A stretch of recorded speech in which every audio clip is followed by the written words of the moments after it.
Sir Henry main, जो मैंने आपसे कहा ना, हेनरी मेन ने एक एक्ट पारित करवाया, उस एक्ट का नाम है स्पेशल मैरिज एक्ट। और स्पेशल मैरिज एक्ट किसके लिए था कि मान लीजिए कि एक हिंदू और एक पारसी शादी करना चाहें आपस में, या मान लीजिए हिंदुओं में ही दो अलग अलग जातियों के व्यक्ति शादी करना चाहें, क्योंकि उस समय तक ऐसा प्रावधान था नहीं, तो वो विवाह कैसे करेंगे?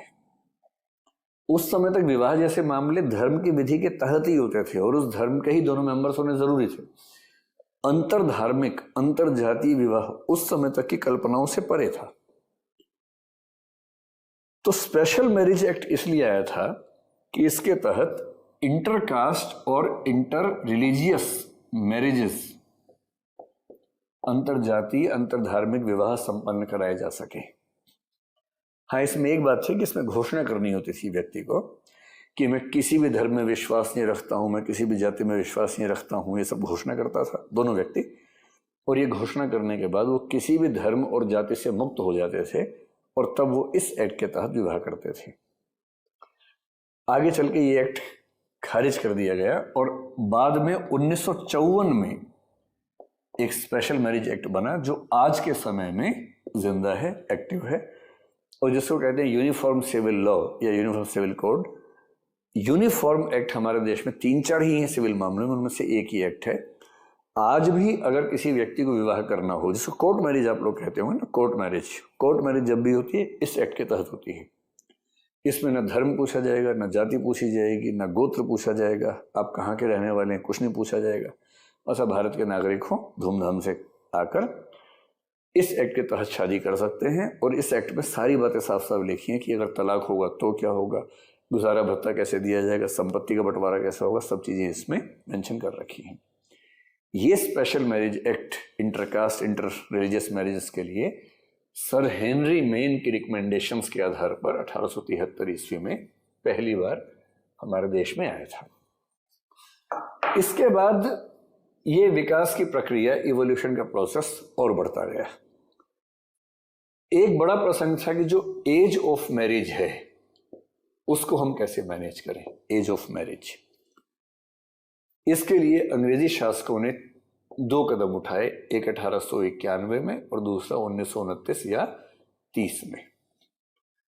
1891 से पहले तो हाल ये था कि शादी कोई उम्र थी ही नहीं, मतलब 8 साल 7 साल 5 साल, और ऐसी परंपराएं भी आपने सुनी होंगी कि बच्चा पैदा हुआ उसी समय शादी घोषणा हो गई।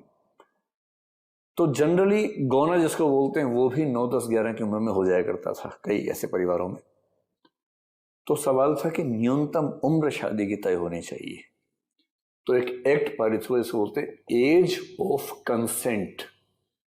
कंसेंट का मतलब होता है सहमति देने की।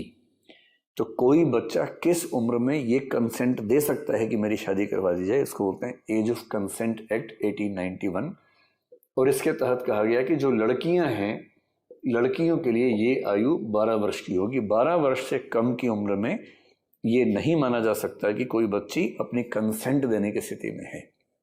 तो सीधी भाषा में कहें तो न्यूनतम आयु लड़कियों के लिए 12 साल यहां पर आगे तय हुई। आगे चलकर 1929 में एक एक्ट पास हुआ जो 30 में लागू हुआ, जिसको आपने सुना वो शारदा एक्ट जिसको बोलते हैं। इस एक्ट का असली नाम था चाइल्ड मैरिज रिस्ट्रेंट एक्ट कहते हैं, चाइल्ड मैरिज रिस्ट्रेंट एक्ट 1929 या 1930, क्योंकि 29 में पारित हुआ, 30 में लागू हुआ शारदा एक्ट।